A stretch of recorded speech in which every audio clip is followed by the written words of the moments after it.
حضرت عبداللہ ابن عمر رضی اللہ تعالیٰ عنہ بیمار ہو گئے، شدید علیم تھے، طبیعت مبارک میں کمزوری آ گئی، کچھ کھانے کو دل نہیں کرتا تھا، گھر والے بار بار کہتے کچھ کھا لیجئے کچھ کھا لیجئے، نہیں کھاتے تھے۔ بالآخر حضرت نافع آپ کے غلام تھے، ان سے کہنے لگے کہیں سے مچھلی مل جائے نا تھوڑی سی، میں کھاؤں گا۔ تو کہتے ہیں میں سارے مدینے میں ڈھونڈتا رہا، مچھلی نہ ملی، اگلے دن بھی ڈھونڈی تو نہ ملی، تیسرے دن بھی ڈھونڈی تو نہ ملی، تو فرمانے لگے یار بس چھوٹی سی خواہش ہے، کوئی فرض نہیں ملتی تو رہنے دے۔ کہتے ہیں چوتھے دن مچھلی مل گئی، میں 1.5 دینار کی مچھلی لایا، لا کے حضرت عبداللہ ابن عمر رضی اللہ تعالیٰ عنہ کے سامنے جو مچھلی رکھی تو آپ نے لقمہ روٹی کا توڑا تھا، مچھلی کو لگانے لگے کہ دروازے پہ فقیر نے آ کے آواز دی کچھ کھانے کو دو۔ حضرت عبداللہ ابن عمر نے روک لیا اور ہنسے۔ کئی دفعہ دے ہم بھی دیتے ہیں پر ہمارا چہرہ دیکھنے والا ہوتا ہے، اتنے ہم غصے میں ہوتے ہیں، دے دیتے ہیں، لیکن جو چھلوٹیں ہوتی ہیں نا چہرے والی وہ گنی نہیں جاتی۔ ہنسے، فرمایا دیکھو میرا اللہ کتنا کریم ہے، وہ مجھے بچانا چاہتا ہے، اٹھا بار دیا جا کے۔ خادم اب حکم کا پابند تھا، وہ لیت اللہ تو کر نہیں سکتا تھا، وہ گیا اور جا کے دے آیا۔ فقیر جب سارے محلے سے آٹا اکٹھا کر لیتے ہیں تو پھر ایک جگہ جا کے بیچتے بھی ہیں۔ دے آیا، وہ 2 گلیاں آگے گزرا تو میں پیچھے دوڑا گیا، میں نے کہا سچ بتا کھانی ہے کہ بیچنی ہے؟ وہ کہنے لگا جو بھی سبب لگ جائے کر جاؤں گا، آپ نے دے جو دی ہے۔ تو کہتے ہیں میں نے اسے کہا کہ یہ 1.5 دینار کی میں نے خریدی تھی، اگر تو 2 دینار کی مجھے بیچ دے تو آج کل مچھلی مدینے میں مل نہیں رہی، تو میں اپنے آقا کو دے دوں گا، وہ یہی کھائیں گے، بیمار ہیں۔ تو کہنے لگا جی بسم اللہ، مجھے کیا اعتراض ہے، 2 دینار مل رہے ہیں، 1.5 کی مچھلی، اور 1.5 کی بھی کسی نے نہیں خریدنی تھی، اب تو پک گئی۔ فرماتے میں نے 2 دینار اس کو تھمائے، وہ مچھلی اس سے خریدی اور خرید کر کے میں لایا، لا کے حضرت عبداللہ ابن عمر کے سامنے دوبارہ رکھی تو فرمایا یہ کیسے آ گئی؟ میں نے کہا حضور 1.5 کی خریدی تھی اور پھر فقیر کو دے دی، اب اسی سے میں 2 دینار کی خرید کے لایا ہوں، آپ قبول فرمائیں۔ تو فرمانے لگے تم نے اچھا نہیں کیا، اب اس طرح کرو 2 دینار بھی اسے دے اور مچھلی بھی واپس دے آؤ۔ عرض کی حضور کیوں؟ فرمایا تم نے قرآن نہیں پڑھا؟ حضور پڑھا ہے، فرمایا رب فرماتا ہے لن تنالوا البر حتی تنفقوا مما تحبون، تم بھلائی کو اس وقت پہنچو گے جب اپنی پیاری چیز راہ خدا میں خرچ کرو گے۔ امام غزالی نے لکھا ہے، فرمانے لگے دیا، تو وہ حضرت نافع کہتے ہیں میں دینے گیا، دے کے واپس آیا تو کچھ پریشان تھا کیونکہ مجھے بھی 4 دن ہو گئے تھے نا تلاش کرتے، تھوڑی تھوڑی طبیعت میں مایوسی تھی کہ اتنی محنت سے میں نے لایا اور آپ نے واپس کر دی۔ تو حضرت عبداللہ ابن عمر نے مجھے قریب بٹھایا، پھر مجھے تھپکی دی، فرمانے لگے پتر میں نے ویسے بھی کبھی جھوٹ نہیں بولا اور آج کل تو میں ویسے ہی بیمار ہوں، ٹائم ہی نہیں، وقت ہی نہیں، موقع ہی نہیں جھوٹ بولنے کا، میں تجھے سچ بتاؤں مجھے مچھلی کھا کے اتنا سکون نہیں ہونا تھا جتنی اللہ کے راستے میں خیرات کھا کے مجھے سکون ہوا۔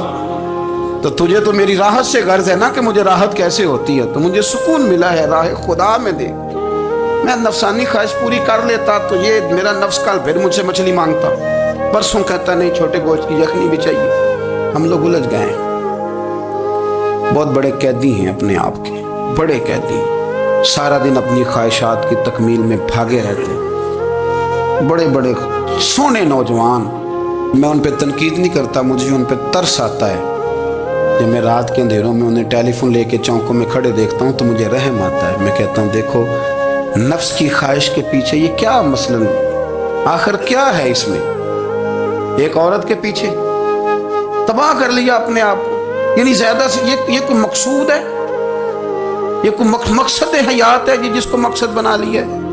میرے عزیز بات کو سمجھ لیں، اتنا خوبصورت آدمی ہے اور اتنا اس کا اونچا قد کاٹ ہے، اور کیا کس کے پیچھے یہ بھاگا ہوا ہے؟ بڑا سمجھدار، دانشور، عقل مند آدمی، ذی روح بندہ، لیکن اس کا سٹیٹس آپ یہ ملاحظہ کریں کہ وہ 20-40 ہزار کی خاطر جھوٹ بولتا ہے، دھوکہ دیتا ہے، فریب اور فراڈ کرتا ہے۔ ہم اپنی نفسانی خواہشات کے پیچھے اس طرح بھاگتے ہیں کہ ہم اصل سے رہ جاتے ہیں۔ میری باتوں کی سمجھ آ رہی ہے آپ حضرات؟ تھوڑا تھوڑا کر کے، ایک ایک کر کے ان کی باتیں کم مانیں۔ ضروری تو نہیں نا کہ سویرے ناشتہ بازار سے اپنی مرضی کا تگڑا کیا ہے، بازار سے لا پوڑیاں چنے بہترین کھائے، اور پوڑیاں چنے ابھی کھائے نہیں، شاپر میں ڈالے ہوئے ہیں، اور وہ لے کے ابھی آ رہا ہے تو ساتھ ہی رستے سے